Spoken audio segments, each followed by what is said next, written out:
ആ നിലയിൽ നമ്മുടെ സ്ഥാപനങ്ങളിലും സാമൂഹ്യനീതി സങ്കല്പനങ്ങളൊക്കെ കാത്തു സൂക്ഷിക്കപ്പെടുന്നുണ്ടോ?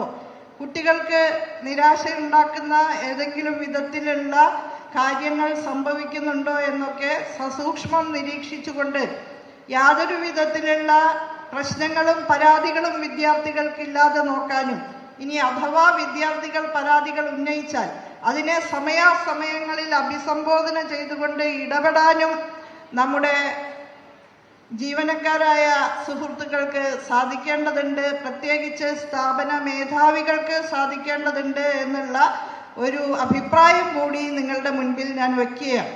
ഈ അടുത്ത ദിവസമാണ് പത്തനംതിട്ടയിലെ അമ്മു എന്ന വിദ്യാർത്ഥിനി നമുക്ക് നഷ്ടപ്പെട്ടത്.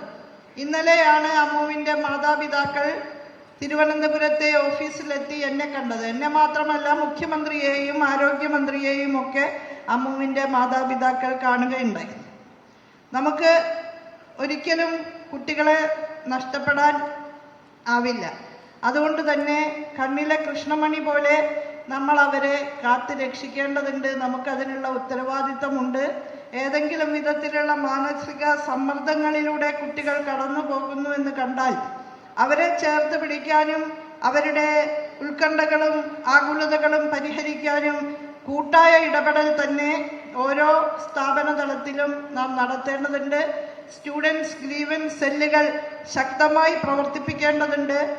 ഇന്നലെ സിപാസിൻ്റെ ഗവേണിംഗ് ബോഡി യോഗത്തിൽ അത്തരമൊരു തീരുമാനം കൈക്കൊണ്ടിട്ടുണ്ട്.